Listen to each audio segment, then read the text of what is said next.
Hey guys, welcome back to my YouTube channel GDS and job corner. तो इस आज की वीडियो में मैं आपको जो नई वैकेंसी आई है पोस्ट ऑफिस की जीडीएस की, उसके रिगार्डिंग आपको क्या क्या डॉक्यूमेंट्स लगते हैं और आपके पास क्या क्या डॉक्यूमेंट कंपलसरी है, और अगर आपके पास डॉक्यूमेंट्स है तो भी चलता है और नहीं है तो भी चलता है, ऐसे कौन से डॉक्यूमेंट्स है वो भी बताने वाली हूँ।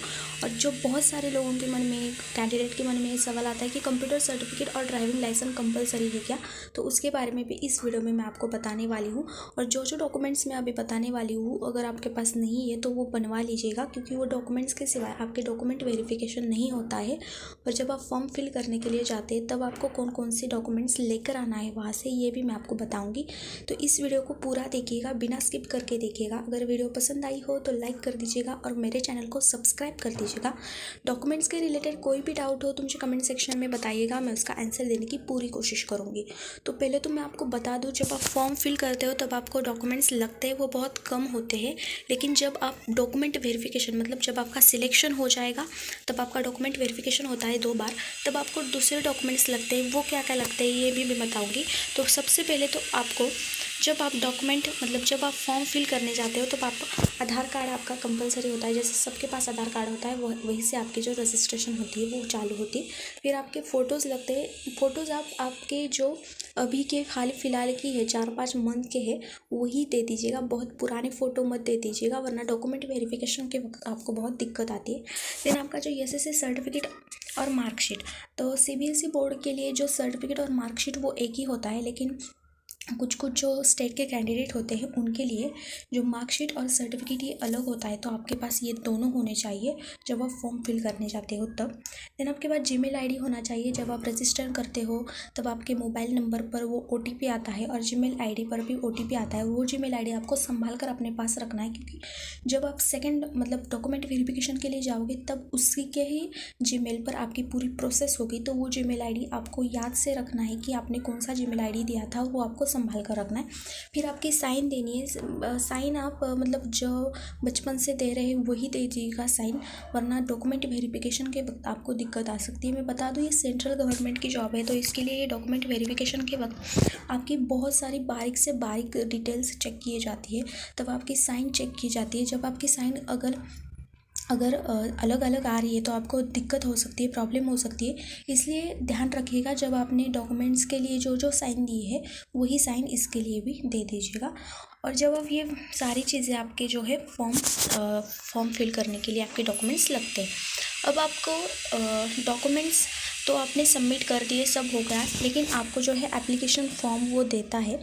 तो एप्लीकेशन फॉर्म आपको संभाल कर रखना है। उसकी प्रिंट आउट आप जब कंप्यूटर, मतलब जब कैफ़े में जाओगे फॉर्म फिल करने के लिए, तब आपको वो एप्लीकेशन फ़ॉर्म तो दे ही देते हैं, लेकिन अगर घर पे कोई फॉर्म फिल कर रहा है तो उसको जो एप्लीकेशन फ़ॉर्म होता है वो डाउनलोड कर लीजिएगा। और अगर प्रिंटर है तो आपके पास वहाँ से निकाल लीजिएगा, वरना और किसी दुकान से आप जो है प्रिंट निकाल लीजिएगा, क्योंकि ये प्रिंट बहुत ही ज़रूरी होती है जब आप डॉक्यूमेंट वेरिफिकेशन के लिए जाते हो। तो आपके पास एप्लीकेशन फॉर्म की जो प्रिंट आउट है वो होनी ही चाहिए।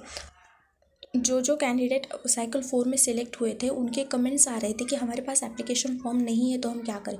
तो निकालनी आती है अपनी वेबसाइट से, लेकिन अगर आपको कोई प्रॉब्लम में नहीं पड़ना है तो आप पहले से ही प्रेफर कर दीजिएगा कि एप्लीकेशन की फॉर्म की जो प्रिंट आउट है वो आप पहले से ही निकाल लीजिएगा। तो ये तो बात हो गई जब आप ये फॉर्म फिल करते हैं तब आपके डॉक्यूमेंट कौन कौन से लगते हैं। लेकिन जब आपका सिलेक्शन हो जाता है तब आपके बहुत सारे डॉक्यूमेंट्स लगते हैं, जैसे कि second document verification, first document verification, उसके बाद आपका मेडिकल चेकअप होता है। तो ये सारी चीज़ों में आपको क्या क्या डॉक्यूमेंट्स लगते हैं ये इस वीडियो में अब हम बात करते हैं। तो पहले तो आपको जो फर्स्ट डॉक्यूमेंट वेरिफिकेशन और सेकंड डॉक्यूमेंट वेरिफिकेशन में आपको कौन कौन से डॉक्यूमेंट्स लगते हैं। तो पहले तो आपका एप्लीकेशन फॉर्म हो गया, जैसे कि मैंने आपको बताया कि एप्लीकेशन फॉर्म आपको कंपलसरी है। देन आपका सिलेक्शन मैसेज, मतलब कुछ जो साइकिल 4 में क्या होता कि ये प्रोसेस बहुत ही फास्ट हो गई थी, तो ये मैसेज के थ्रू या जीमेल के थ्रू ही हमारी पूरी प्रोसेस हो गई थी। हमें लेटर नहीं आते थे जब फर्स्ट डॉक्यूमेंट वेरिफिकेशन हो जाता था, सेकंड डॉक्यूमेंट वेरिफिकेशन हो जाता था, तो हमें सिलेक्शन मैसेज जो होता था वो कंपलसरी था, वो हमें जो है वो डॉक्यूमेंट वेरिफिकेशन के वक्त उन्हें दिखाना पड़ता था। लेकिन अगर आपको लेटर आते हैं तो वो आपको लेकर जाने हैं, लेकिन अगर आपका मैसेज आ रहा है तो वो सिलेक्शन मैसेज आपको वहाँ पर लेकर जाना है। देन आपका सेंट्रल कास्ट सर्टिफिकेट हो गया।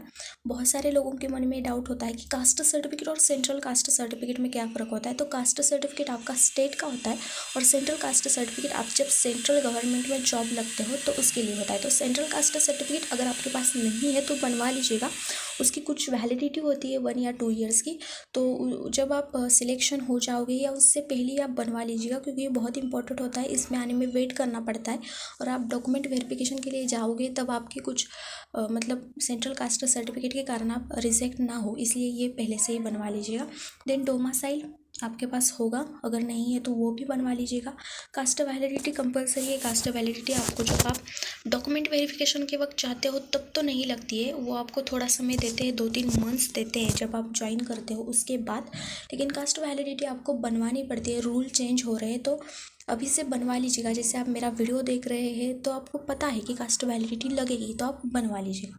देन आपका एसएससी मार्कशीट और सर्टिफिकेट ये तो आपके पास होता ही है। देन आपका फ़ोटोज़ हो गया।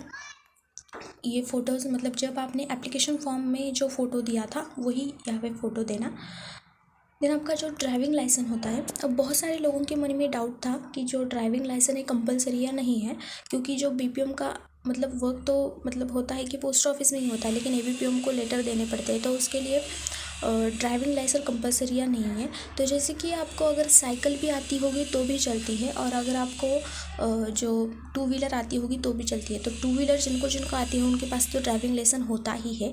लेकिन अगर जिनके पास नहीं है उनके लिए कोई दिक्कत की बात नहीं है। हमारे लिए सिर्फ एक फॉर्म था जहाँ पे उन्होंने लिखा था कि अगर आपके पास ड्राइविंग लाइसेंस है तो ये सारी डिटेल्स फिल कर दीजिएगा। अगर नहीं है तो अगर आपको साइकिल चलानी आती है तो साइकिल मतलब वहाँ पे जो ऑप्शन है साइकिल उस पर टिक कर दीजिएगा।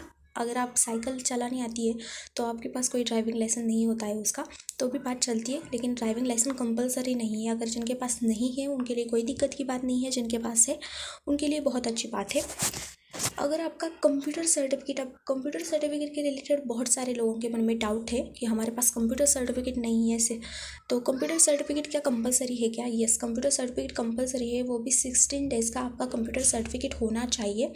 अब आप अभी से बनवा लीजिएगा या अभी से कोर्स ज्वाइन कर लीजिएगा। उनको कहिएगा कि मुझे मतलब मुझे कंप्यूटर सर्टिफिकेट लग रहा है पहले से ही, तो मैं आपका कोर्स ज्वाइन करूँगी तो आप मुझे 1-2 मंथ्स के बाद जो कंप्यूटर सर्टिफिकेट दे दीजिएगा। इतनी कोई दिक्कत की बात नहीं आती है। अगर आपके पास कंप्यूटर सर्टिफिकेट नहीं है तो लेकिन वो बनवा लीजिएगा। 16 डेज़ का होना चाहिए मिनिमम, मैक्सिमम कितना भी होना चाहिए। लेकिन जिनके पास 10th या 12th में जो कंप्यूटर सब्जेक्ट है उनके लिए कंप्यूटर सर्टिफिकेट की कोई ज़रूरत नहीं है, अगर उन्होंने 10th या 12th में कंप्यूटर सब्जेक्ट पढ़ा है तो। लेकिन जिन्होंने नहीं पढ़ा है उनके लिए कंप्यूटर सर्टिफिकेट नेसेसरी है, कंपलसरी है। देन आपका पैन कार्ड होता है, जैसे कि पैन कार्ड कुछ लोगों का अभी नहीं है तो वो बनवा लीजिएगा, क्योंकि आपको अगर इसमें सिलेक्शन नहीं हो रहा है तो आप आगे जाके भी आपको पैन कार्ड की ज़रूरत पड़ती है, तो आप पैन कार्ड भी बनवा लीजिएगा। और पैन कार्ड के मतलब अगर आने में थोड़ा टाइम होता है तो ई पैन कार्ड भी जल्दी से आपका आ जाता है, उससे भी आपका काम चल जाता है। फिर वोटर कार्ड जिनके पास नहीं है उनके लिए कोई दिक्कत की बात नहीं है। मेरे पास भी नहीं था तो कुछ नहीं होता है वोटर कार्ड, मतलब अब अगर आपके पास है तो रख लीजिएगा, वरना नहीं है तो नहीं रख लीजिएगा। और देन आपका हो गया आधार कार्ड। तो ये तो सारी चीज़ें हो गई। जब आप डॉक्यूमेंट वेरिफिकेशन के लिए जाओगे तो आपके पास होनी चाहिए, और ये डॉक्यूमेंट्स कंपलसरी है। मैंने जो कंपलसरी बताई है वो बनवा लीजिएगा। और जो मतलब ड्राइविंग लाइसेंस और वोटर कार्ड अगर जिनके पास नहीं है उनके लिए कोई दिक्कत की बात नहीं है, लेकिन कंप्यूटर सर्टिफिकेट कंपलसरी है, इसको जल्दी से जल्दी बनवा लीजिएगा। और अदर डॉक्यूमेंट जिनके पास नहीं है वो भी बनवा लीजिएगा। तो ये थी आज की वीडियो। इस वीडियो में मैंने आपको जो डॉक्यूमेंट्स आपको लगते हैं वो बताए थे, और आगे जाके भी इसके रिलेटेड अपडेट आपको देती रहूँगी, नोटिफिकेशन जब भी आएगा तब। तो ये थी आज की वीडियो। आई होप आपको ये वीडियो पसंद आई होगी। अगर पसंद आई होगी तो लाइक कर दीजिएगा और चैनल को सब्सक्राइब कर दीजिएगा। कोई भी पार्ट अगर कमेंट सेक्शन में बताइएगा, डाउट पूछिएगा, मैं उसका आंसर देने की पूरी कोशिश करूँगी। तो मिलते हैं नेक्स्ट वीडियो में, तब तक के लिए stay tuned, stay updated. Thank you so much.